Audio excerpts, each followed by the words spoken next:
I hope you're doing well today. I hope you have nothing but good health, prosperity, a strong mindset, and a healthy vision for the future. The average man, like me or you, we're cooked. I think we got to start normalizing having like two couples living in one house. You know what I'm saying? Like, forget polyamory. I'm talking like two people that are married are also married to two other people. You know what I'm saying? And then they just all share the expenses. Because, I don't know, bro. It's, or even, hell, I don't know. Even if that's not the relationship dynamic that you want, like, just having, like, four people in a, like, in a spot. You know what I'm saying? I don't know. I was at the grocery store the other day, and I saw, like, chocolate chips. They were, like, $1, right? Maybe two. And then, like, actual, like, you know, milk or, you know, dairy products. It's like $6, you know? And it's just like, eating healthy is expensive. Anything that you have to really, like, prepare and stuff, it'll cost you more. The only thing is that over the long term, you get to save, right? So you get you some rice, it'll last you like the week, right? You buy something fast food, it'll only last you the day. But ever since 2020 and, you know, the great shift of society happened, things have just been getting very difficult, bro. I was talking to someone I know recently about this kind of concept of locking in, dialing in, you know what I mean? And basically, we're just talking about how a lot of people will lock in to find purpose, you know, find meaning in life. Seems like now, especially the way like society is projected, like success and hustle culture is very prominent. And I don't think there's anything wrong with wanting to be successful. I even have a video, it's here, about me going ghost mode for a period of time. And it did help me be productive, but I shut everything out.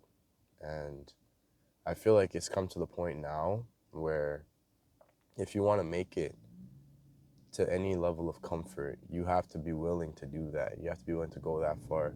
Or at least that feels like the base requirement, right? Like, think about it. There's so many things that are vying for your attention. Like the internet, your family, the responsibilities, and it's just hard to really find your craft.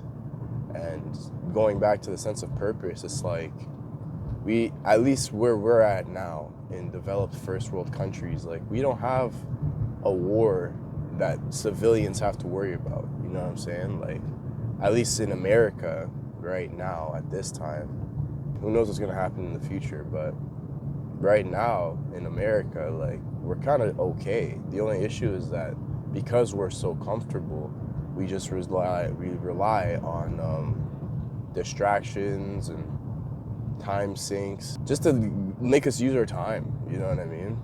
There is no necessity to be great, is what I'm trying to get at. Like, whether you live poor or whether you live rich, the destination is the same, and the in-between there's no main objective anymore, you know? We're not going to war right now, you know? You don't need to raise your family in the single household because your wife is gonna do it, you know what I'm saying? Or like your girl or whatever, you know? Men and women don't have roles anymore, you know? We have preferences, you know? If you're a dude that wants to be a stay-at-home dad, yeah, you can do that, right? If you're a woman that wants to be a career woman, you could do that. If you want to be a stay-at-home mom, you could do that. You know what I'm saying? There's no fixed role. And that lack of purpose, that lack of identity, it just makes it easier to fall into this pit of like, well, if I'm not aspiring for anything, well, then what's the point, right? And there are a lot of people like that. I think it's also unfortunate too because the job market now is very competitive. I don't even want to say that it's broken or unfair, but it's incredibly competitive. People would prefer to pick someone that they know, right, versus someone that they don't. And then you have like internal hiring. It's just hard. And even going up the corporate ladder nowadays, like before, you used to be able to like work in a company for a couple years, really show that you're hardworking, you're a hustler, right? And then they would promote you, and then you'd be happy, and you'd be like, yes, I get to bring home my keep to my family. But moving up the ladder now, good luck, buddy. Unless you're in a position that actually has upward mobility and you're sure about it, you can go years and years and years being stuck in one spot. At the end of the day, if you do nothing, nothing's gonna change. The environment and the conditions in which you have to perform won't change for you. So it's all about how willing are you to succeed? How much work do you want to put in to succeed? What are you willing to give up? So, yeah, there's probably very few situations where you get handouts, but you just got to keep it up, you know? Don't give up. I believe in you. And we're going to make it, right? But it's going to take some work. But anyways, watch this video, subscribe, and I'll catch you tomorrow.